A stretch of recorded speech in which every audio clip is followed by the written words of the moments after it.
Chapter 1. The Unspoken Crisis. Mission drift is a crisis facing all faith-based organizations. Without careful attention, faith-based organizations will inevitably drift from their founding mission. It's that simple. It will happen. Slowly, silently, and with little fanfare, organizations routinely drift from their original purpose, and most will never return to their original intent.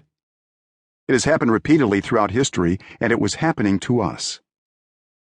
On the top floor of a Houston high-rise, I, Peter, sat across from a senior executive of a global oil and gas corporation. He led the company's charitable giving. For over 2 years, we had cultivated this relationship. Late into many evenings, Hope International staff members wrote reports to meet their deadlines. We even sent a field director to visit their London office, offering an inside glimpse of our micro-enterprise programs in sub-Saharan Africa. Until now, their financial support had been valuable but relatively small scale. But that could change. The executive articulated that he'd caught our vision. He wanted to help us provide business training, create savings accounts, and give small business loans to many more under-resourced entrepreneurs in some of the most challenging countries in the world. Rising from his seat, he said, "There is just one remaining issue." He paused. I held my breath. We are a publicly traded company, and we cannot fund organizations that are so overtly faith-based. If our organization would tone down our Christian mission, his foundation would champion our cause. And we weren't talking pennies. They were ready to write a very large check. With their support, we could help many poor entrepreneurs throughout Africa and Asia pursue their dreams. Thousands, perhaps hundreds of thousands, more individuals could break the cycle of poverty. I did not give an immediate response.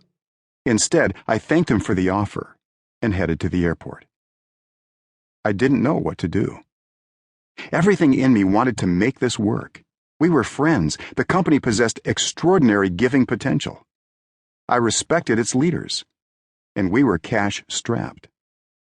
Several of our board members initially encouraged us to explore a creative way to develop this partnership. For the good of our mission, couldn't we just tone down our Christian identity? This began a critical conversation within our organization about mission drift. How does it happen? And more important, what can we do to prevent it? These questions prompted us to look around. And what we found concerned us. Mission drift wasn't just threatening us. Pastor Training School. Consider this mission statement of a well-known university. To be plainly instructed and consider well that the main end of your life and studies is to know God and Jesus Christ. Founded in 1636, this university employed exclusively Christian professors, emphasized character formation in its students above all else, and rooted all its policies and practices in a Christian worldview. The school served as a bastion of academic excellence and Christian distinction. This mission statement, however, is not from Dallas Theological Seminary. Neither is it from Wheaton College. It's from Harvard University. This statement described their founding mission. Harvard began as a school to equip ministers to share the good news. Today, Harvard is an incredible institution with an unmatched reputation, but it no longer resembles its founding. A few years ago, I, Peter, attended Harvard for graduate school. I loved it. Dynamic and engaging, the professors and students alike pushed each other and eagerly sought to find solutions to the world's most challenging issues. I couldn't get enough. Some of my best memories were in Cambridge with faculty and friends. My wife Laurel and I lived on Massachusetts Avenue, and each morning I hopped on my second-hand Schwinn bike, my books and laptop strapped to my back. When I neared the school, I watched the synchronized rowing of the Harvard crew slice through the water on the Charles River. Watching them, you got the sense that a lot at Harvard hasn't changed since its founding. Harvard is distinctly New England. and colonial New England at that.